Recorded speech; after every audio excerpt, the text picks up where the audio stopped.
पति था वह बहुत ही धर्मपरायण स्त्री थी और नित्य भोजन करने नहीं जाता।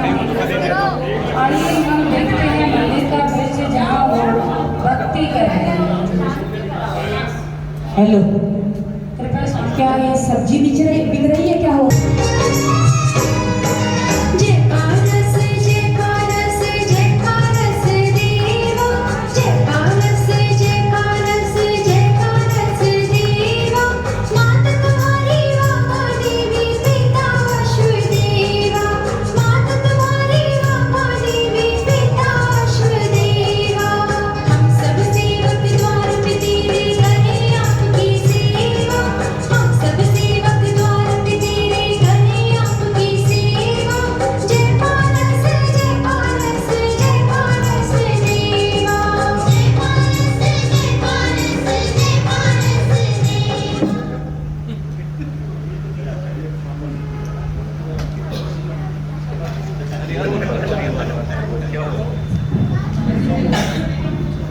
अरे मंदिर में तो ब्रह्मचारी जी हैं, मैं उनके दर्शन के लिए जाती हूँ।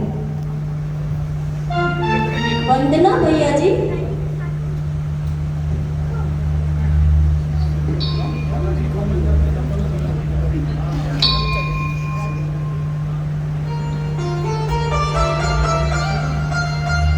वंदना भैया जी।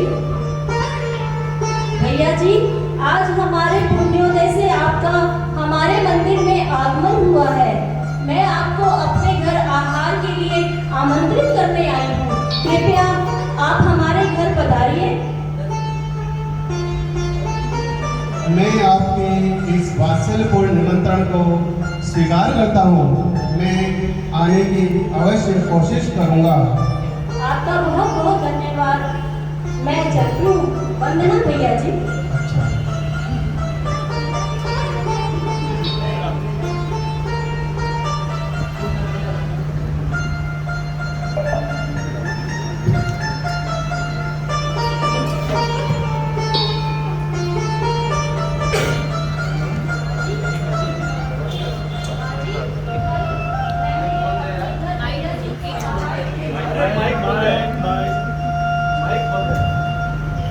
बाजी, कल मैंने एक भैया जी को अपने घर आहार के लिए आमंत्रित किया है। हमें उनके आहार की व्यवस्था करनी है। आइए हम उनकी व्यवस्था करते हैं। अच्छा हो, ये तो बड़ी खुशी की बात है। चलो आओ, हम भैया जी के आहार की व्यवस्था करते हैं। हाँ बाजी, जल्दी चलिए। और उसके बाद दोनों सास बहू बड़े ही उत्साह से ब्रह्मचारी जी के आहार की व्यवस्था करने में लग जाती है।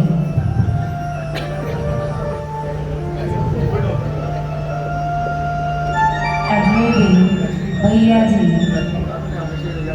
आहार के लिए सेठ धनराज जी के घर पहुँचते हैं। इनका दृश्य जहाँ ब्रह्मचारी भैया जी धनराज सेठ के घर आहार करने के लिए पधारते हैं। और वंदना भैया जी। वंदना भैया जी, आहार जल शुद्ध है, भोजन ग्रहण कीजिए। वंदना भैया जी।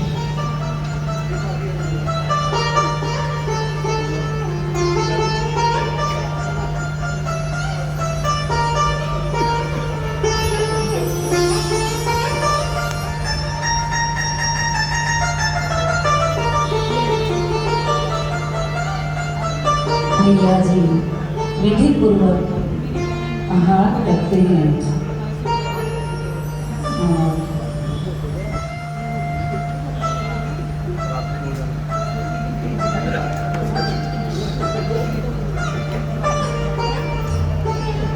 भोजन को आहार कराकर सास बहू दोनों बहुत ही खुश और प्रफुल्लित दिखाई दे रही है।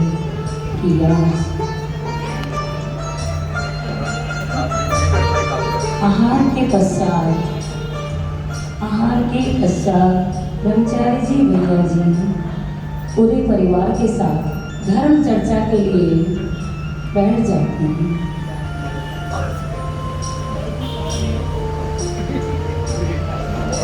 भैया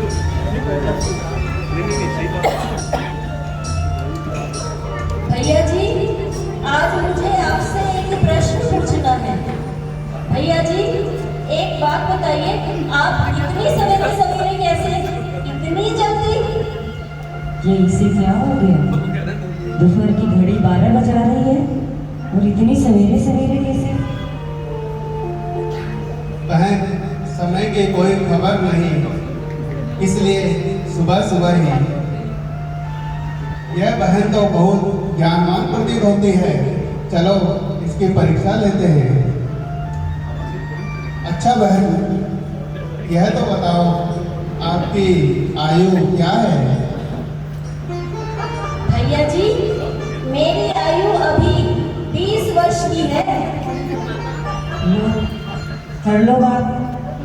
अपनी उम्र 20 वर्ष की बता रही है, पूरे 35 साल की है। क्या हो गया इसे? अच्छा, और आपके पति की क्या आयु है? भैया जी, मेरे पति की आयु तो अभी मात्र 1 ही वर्ष है। ये तो मेरी आज तो ये पता नहीं कैसे कैसे सवाल और कैसे कैसे जवाब दे रही है। मेरे बेटे की आयु 1 वर्ष की बता रही है, तो क्या इसके पिता ने इसे जन्मते बच्चे के साथ इसका विवाह किया था? अच्छा, और यह भी बताइए आपकी सासू माँ की क्या उम्र है? आज तो भैया जी ने मुझे बहुत ही ज्यादा दुविधा में डाल दिया है। एक तो पहले ही औरतों की उम्र नहीं पूछनी चाहिए, और ऊपर से सास की तो बिल्कुल भी नहीं पूछनी चाहिए, और वो मुझसे सास की उम्र पूछ रहे हैं। लेकिन जब उन्होंने प्रश्न पूछा है तो मुझे उत्तर तो देना ही पड़ेगा। भैया जी, मेरी सास की उम्र अभी मात्र 6 महीने है। क्या क्या मैं आप लोगों को 6 महीने की नजर आती हूँ? 6 महीने उम्र बता रही है मेरी। ना जाने क्या हो गया आज तो इसे, सारे प्रश्नों का जवाब उल्टा दे रही है। अच्छा, और आपके ससुर जी की क्या उम्र है? अब उन्होंने मुझसे मेरी ससुर की उम्र पूछ ली। आसमान से गिरा और खजूर में अटका। पहले तो सास की पूछ ली और अब ससुर की पूछ रहे हैं। आज तो मेरी खैर नहीं। हे भगवान, आज मेरी रक्षा करना। भैया जी, मेरे ससुर तो अभी पैदा ही नहीं हुए। इसे क्या हो गया है? कह रही है मैं तो पैदा ही नहीं हुआ। अगर मैं पैदा नहीं हुआ तो ये सब कहां से आए हैं? बताओ। अच्छा, चलो एक आखिरी प्रश्न, आप भोजन कैसा करते हैं, ताजा या बासा? भैया जी, हम तो अभी बासा भोजन ही कर रहे हैं। लो, रोज ताजे ताजे फल फ्रूट ला के देता हूँ, रोज सुबह का शाम तक नहीं खाते और बोल रही है बासा खा रहे हो। आज तो ये मुझे गुस्सा दिला रही है। अच्छा, चलो आपसे चर्चा करके बहुत आनंद आया। अब मैं चलता हूँ। वंदना भैया जी। वंदना भैया। धर्म चर्चा के बाद ब्रह्मचारी भैया जी फिर मंदिर की ओर चल देते हैं। उनके जाने के बाद सेठ जी बहुत क्रोधित होते हैं और अपनी पुत्रवधू से कहते हैं, अरे पागल, आज क्या तुमने इतने मूर्खतापूर्ण उत्तर देकर के पूरे परिवार का अपमान करवा दिया ब्रह्मचारी भैया जी के साथ में? पिताजी क्रोधित ना हो। मैंने किसी भी प्रश्न का ऐसा उत्तर नहीं दिया जिससे किसी के भी सम्मान को ठेस लगे, बल्कि मैंने तो सभी प्रश्नों के उचित उत्तर दिए हैं। कैसे उचित उत्तर दे वो सारे? तुमने तो सारे पागल वाले उत्तर दिए, मेरे को पागल बना दिया। निकल जा मेरे घर से यहाँ से। पिताजी, शांत हो जाइए। अगर आपको कोई दुविधा है तो हम ब्रह्मचारी जी के पास चलते हैं और उन्हीं से वो पूछते हैं कि मेरे प्रश्नों के उत्तर के क्या मतलब है। आइए उनके पास चलते हैं। इस तरह से फिर सब ब्रह्मचारी भैया के पास अपनी शंका का समाधान के लिए।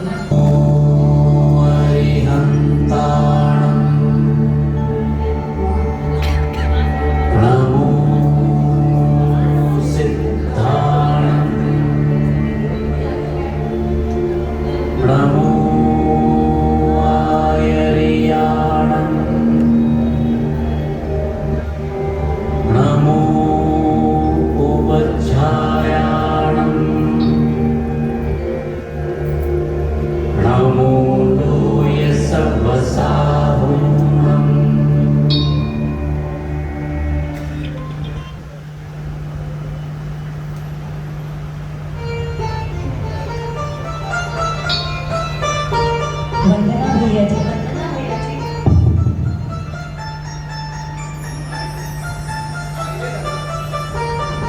आइए धनराज सेठ जी, कैसे हैं आप? आपकी बहू तो बहुत धर्मात्मा और ज्ञानवान है। ज्ञानवान आपको ये ज्ञानवान लगी? इसने तो कल आपने जो सवाल पूछे इतने अटपटे जवाब दिए और ये आपको ज्ञानवान कैसे लगी? मैं तो इसकी वजह से दुविधा में आ गया हूँ। मेरी कृपा मेरी शंकाओं का समाधान कीजिए, मैं पागल सा हो गया। बताइए सेठ जी, आप चिंता ना करें। आप बताइए आपकी क्या दुविधा है, मैं अभी आपकी शंकाओं का समाधान कर देता हूँ। भैया जी, मेरी बहू ने कल आपसे पूछा इतनी सवेरे सवेरे कैसे? घड़ी उस समय दोपहर के 12 बजा रही थी, तो सवेरे कैसे हुआ? अच्छा, यह बात है। आपका प्रश्न उचित ही है, लेकिन इस प्रश्न में एक गूढ़ अर्थ छिपा हुआ है। आपकी पुत्रवधू ने पूछा कि आप सुबह सुबह कैसे? देखिए, व्यक्ति के जीवन की युवावस्था उसके जीवन की सुबह होती है और बुढ़ापा उसके जीवन की शाम। इस अपेक्षा से आपकी बहू ने पूछा कि आप सुबह सुबह कैसे? अर्थात आपने अपनी युवावस्था में ही क्यों ब्रह्मचर्य व्रत ग्रहण कर लिया? जिसका मैंने जवाब दिया कि समय की कोई खबर नहीं, अर्थात हमें समय का भरोसा नहीं कि हमारा जीवन का अंत कब आ जाए, इसलिए मैंने जीवन की युवावस्था अर्थात सुबह सुबह ही ब्रह्मचर्य व्रत ग्रहण कर लिया है। अच्छा, पर ये तो बताइए अपनी उम्र 20 की कैसे बता दी? 20 की लगती है। अच्छा सेठ जी, मैं आपको इसका भी गूढ़ अर्थ बताता हूँ। मनुष्य की असली आयु केवल उसके शरीर से नहीं होती है, मनुष्य की आयु उसके धर्म करने से होती है। कहा भी गया है, धर्म करत संसार सुख, धर्म करत निर्वाण, धर्म पंथ साधे बिना नर त्रियंच समान। अर्थात बिना धर्म के मनुष्य पशु तुल्य ही होता है। तो जब तक मनुष्य धर्म नहीं करता है तो वह पशु के समान ही है। क्योंकि आपकी पुत्रवधू ने धर्म 20 वर्ष से किया, इसलिए उन्होंने अपनी आयु 20 वर्ष बताई है। परंतु मेरी आयु तो 1 ही वर्ष बताई है उन्होंने। 1 ही वर्ष कैसे? जी भैया जी, आपका प्रश्न भी उचित ही है।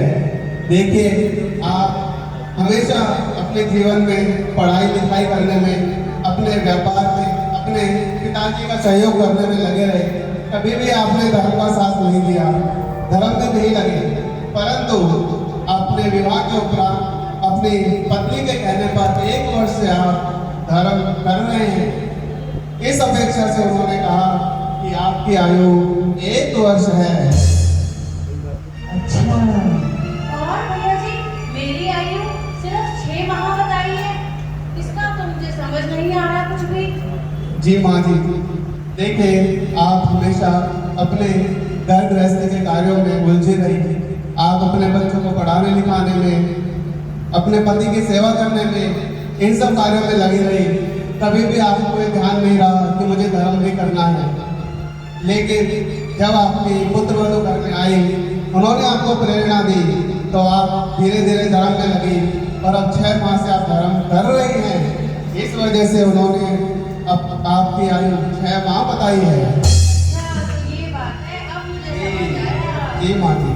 अच्छा, बाकी सब तो ठीक है, पर मैं अजन्मा कैसे हो गया? जी सेठ जी, आपका प्रश्न उचित है। आप, मैं देख सकता हूँ आप अवश्य हैं, लेकिन जैसा मैंने अभी समझाया कि मनुष्य की आयु उसके धर्म से होती है। आप हमेशा अपने व्यापार में, अपना धन संपत्ति बढ़ाने में, परिवार को संभालने में लगे रहे।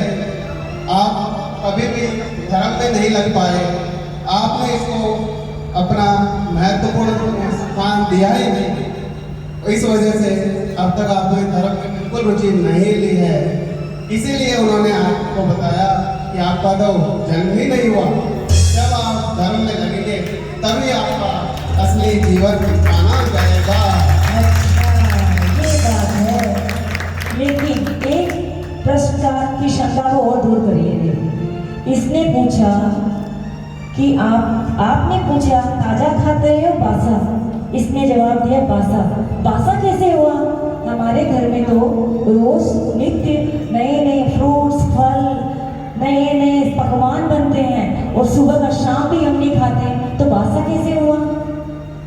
जी सेठ जी, यह भी आपका उचित प्रश्न है, लेकिन इसका गूढ़ अर्थ मैं आपको बताता हूँ। मनुष्य को अपने जीवन में जो भी भोग सामग्री, उपभोग सामग्री अर्थात जैसे भोजन, वस्त्र, मकान इत्यादि जो भी प्राप्त होता है उसको अपने पुण्य कर्म से ही प्राप्त होता है। जैसे कहा भी गया है, स्वयं के जो कर्म शुभाशुभ फल निश्चय वे देते, स्वयं किए फल दे अन्न तो स्वयं किए किस फल होते, स्वयं किए किस फल होते। अर्थात हर व्यक्ति को, हर जीव को अपने किए हुए कर्मों का फल स्वयं ही भोगना पड़ता है। कोई और उसको ना देता है ना लेता है। अब आपको इस जीवन में इतनी सुख सुविधाएं प्राप्त हो गई बिना कोई धर्म किए, बिना कोई पुण्य किए, तो इसका अर्थ यही है कि ये आपको अपने पूर्व जन्म में किए हुए पुण्य कर्मों की वजह से ही प्राप्त हुए हैं। अब क्योंकि यह सभी पूर्व जन्म के कर्मों की वजह से है, इसलिए यह बासा भोजन हुआ। अच्छा, ये दोनों तो और भाषा में बात कर रहे थे। भला मेरा जैसा मूर्ख आदमी जिसने कभी धर्म कर्म किया ही नहीं, वो इस उत्तरों की कैसे डिकोडिंग कर सकता था? भला मैंने तो अपना पूरा जीवन इंद्रियों के विषयों के भोग में लगा दिया। सारा दिन मैंने अपने शरीर के तन को सुंदर बनाने में, शरीर के अन्य संसार के अन्य भोग को संवारने में लगा दिए। मेरा तो जन्म हुआ ही नहीं, मैं तो अजन्मा था। ये बात तो मेरी समझ में आ गई। मेरी बहू तो वास्तव में बहुत गुणवान है और भैया जी का तो कहना ही क्या। अब मुझे ये बात तो समझ में आई है कि मैंने अपने शरीर के भोजन के लिए तो मैंने पूरी व्यवस्थाएं कर ली, लेकिन अपने आत्मा को भोजन नहीं कराया। आत्मा का भोजन क्या है? स्वाध्याय, संयम, तप। ये तो मैंने अपनी जिंदगी में कभी उतारा ही नहीं। और भैया जी के अनुसार जैसा हम करेंगे वैसा हम फल भोगेंगे। अगर अच्छे कर्म करेंगे तो हमारी आत्मा में जाकर के वो चिपक जाएंगे, और अगर बुरे कर्म करें तो बुरे कर्म भी चिपकेंगे। इस तरह हम जब नया जन्म लेंगे तो अच्छे बुरे कर्म हमारे साथ चलेंगे। तो भाइयों और बहनों, मैं आज से ये प्रण करती हूँ कि मैं अपने शरीर को छोड़ के अब अपनी आत्मा के लिए भी कुछ करूँगी और अपने जीवन को धर्म में लगाऊंगी। आज से ही मेरे जीवन का शुभ आरंभ है।